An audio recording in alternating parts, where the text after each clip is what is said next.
On a tous envie d'être authentique au travail sans se faire virer. Charlie Winner vous donne des conseils dans l'open space de votre vie. Charlie Winner.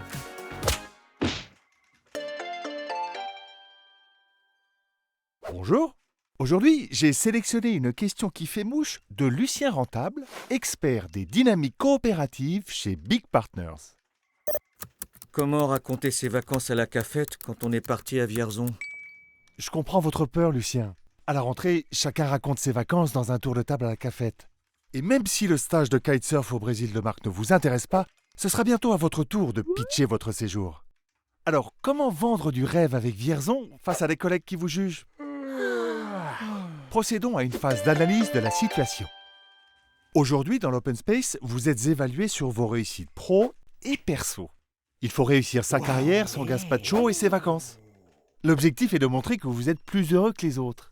Mais c'est pas facile car tout le monde a l'air très heureux. Alors demandons de l'aide à la data. La data. 98% des gens qui photographient leurs pieds sur le sable blanc sont en train de s'ennuyer. La data nous dit que raconter ses vacances est plus important que les vivre. Il vous faut donc des preuves de réussite de vos congés. Et c'est plus facile d'en rapporter de Bali que de Vierzon. Donc Lucien, il faut être inventif. Par exemple, expliquez à vos collègues que vous vous êtes reconnecté à la vie authentique en privilégiant l'esprit de famille. Les enfants ont pu profiter des dernières années de Tante Lucette. Le musée du tracteur de Vierzon, c'était juste énorme. Pauline a été chercher du lait à la ferme, les vaches étaient hyper bienveillantes. Et puis le temps orageux du centre Val-de-Loire vous a permis de dévorer les collections de la Pléiade. Redécouvrir le langage poétique de Rimbaud, c'est autre chose que de faire des zigzags tractés par un cerf-volant. Alors voici mon conseil qui fait du bien. Si Marc sort une photo de son dernier saut en kite, demandez-lui le bilan carbone de ses baignades au Brésil. Le TER Paris-Vierzon est un excellent atout pour votre marketing personnel. Lucien, on reste en contact.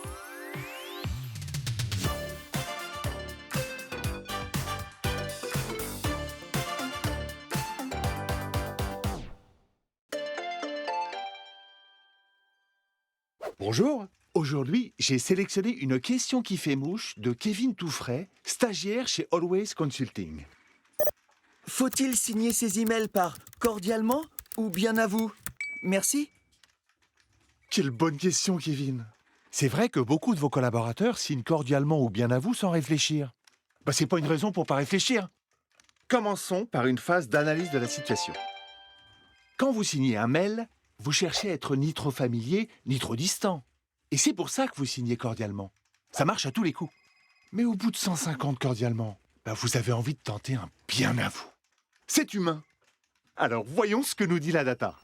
La data. 80% des gens qui signent bien cordialement ne sont pas plus cordiaux que la moyenne. Kevin, la data nous dit que ces formules sont décorrélées de leur signifiant. Ça veut dire qu'elles ne veulent plus rien dire. Et c'est bien dommage, car cordialement vient du latin cordialis, qui veut dire qui vient du fond du cœur. Au Moyen-Âge, on ne le disait qu'à ses amis, qu'on comptait sur les doigts de la main et pas sur Facebook. Aujourd'hui, on ne met plus le fond de notre cœur dans nos mails. Et c'est pour ça que cordialement s'écrit souvent CDT. Et bien à vous, BAV. D'ailleurs, lorsque vous signez bien à vous, vous n'êtes pas bien à lui. Vous voulez juste envoyer votre mail et manger une chouquette. Alors voici mon conseil qui fait du bien. Kevin, conservez votre formule de politesse habituelle. Et si un jour vous voulez vraiment marquer le coup, allez-y franco de port, à tout petit bonhomme ou salutations disruptives. On reste en contact.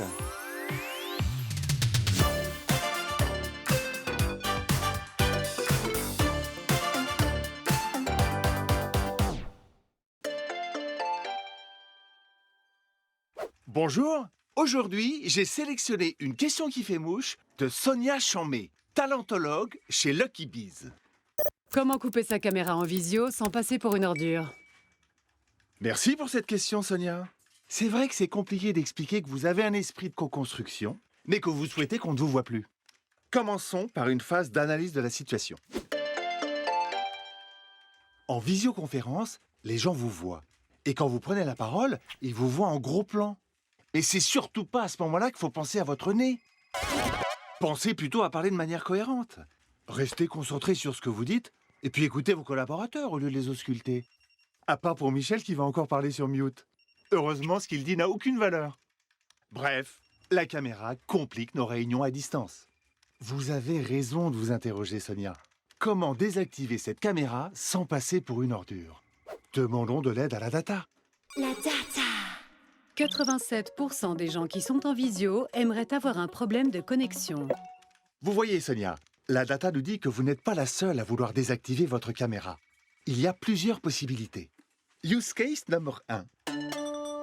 Vous êtes en télétravail. Prétextez un problème de connexion à Internet en expliquant que la boucle locale n'est plus là. Use case numéro 2. Vous êtes dans un open space ultra connecté.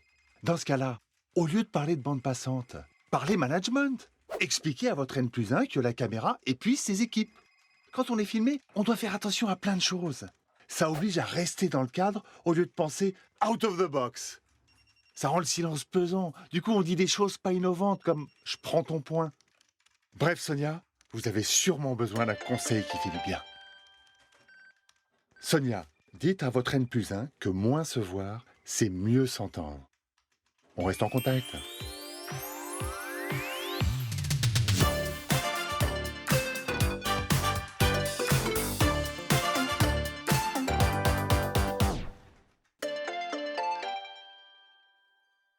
Bonjour. Aujourd'hui, j'ai sélectionné une question de Lisa Labamba, brand doctor chez Caramba 21. Que mettre dans mon mail d'absence avant mon départ en vacances? Lisa, si vous partez en vacances, ce n'est pas pour lire des mails sous un parasol. Du coup, vous mettez un mail automatique de réponse qui indique que vous avez une vie équilibrée. Et vous avez bien raison. Mais quel message rédiger? Commençons par une phase d'analyse de la situation. Lisa, ce message automatique d'absence, c'est l'occasion d'arroser tout votre écosystème d'informations captivantes sur vous-même. Il faut être pertinent. Demandons de l'aide à la data. La data. 83% des gens qui mettent un message automatique de congé en anglais n'ont pas de rayonnement international. Vous voyez, Lisa, ce message d'absence, c'est l'occasion de faire croire que vous êtes un manager à rayonnement international. Commencez par un sympathique buongiorno, ou bien encore mieux, ni hao. C'est toujours intéressant de montrer que vous êtes en contact avec l'Orient. Après, communiquez sur le process en votre absence. La personne à contacter est Dounia, et en cas d'extrême urgence, on peut composer le 18. Vous passerez pour réactive, organisée et importante. Alors voici mon conseil qui fait du bien. Une fois que votre message d'absence est paramétré, n'hésitez pas à vous auto-envoyer un mail pour vérifier que ça fonctionne. Et surtout, pour avoir le kiff de ce dernier step avant le sable chaud. Lisa, on reste en contact.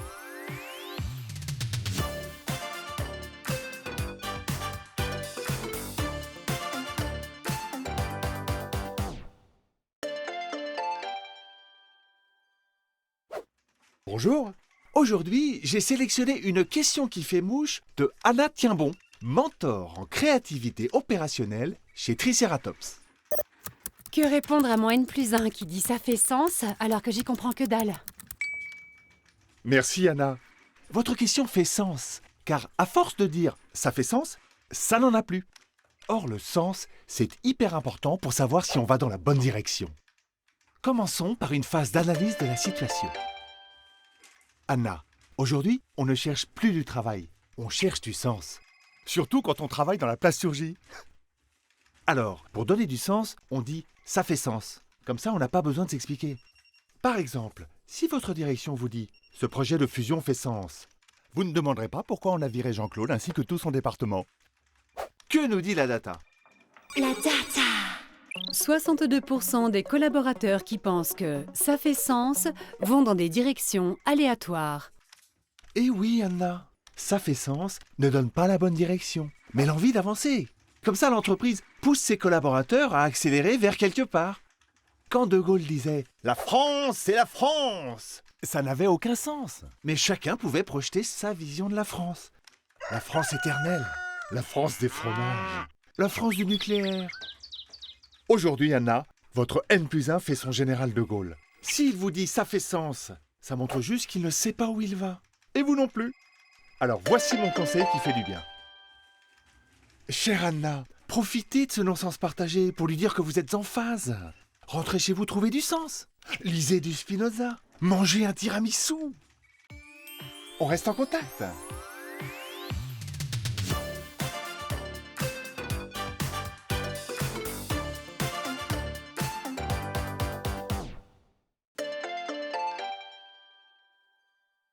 Bonjour.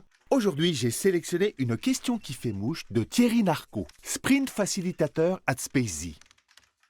Comment être sûr que ça fait waouh? Waouh! C'est simple à dire, mais c'est difficile à obtenir. Thierry, quand un client veut son waouh, il veut une pièce montée. Eh bien, il ne faut pas se ramener avec des cigarettes russes. Alors comment faire? Commençons par une phase d'analyse de la situation. Aujourd'hui, un client ne doit pas être satisfait. Il doit être ébloui, transporté, enchanté. Il ouvre la bouche, il fait « Waouh !» et il sort sa carte bleue. L'effet « Waouh !» c'est une surprise. C'est dépasser les attentes. Mais si le client s'attend à un effet « Waouh !», comment obtenir un « Waouh !» Voyons ce que nous dit la data. La data. 77% des effets waouh se transforment en effets mouais. C'est ça le problème, Thierry. On veut toujours donner l'impression que tout est calculable, de maîtriser l'immaîtrisable, comme si c'était de la science. Bientôt, on aura des Chief Waouh Officers. Alors voici mon conseil qui fait du bien. Thierry, aujourd'hui les gens veulent du waouh durable, du waouh authentique. Allez-y crescendo. Commencez par un effet « Eh ». Faites-le grandir en un effet « Oh ». Et qui sait, un matin, l'effet « Waouh » est là. On reste en contact.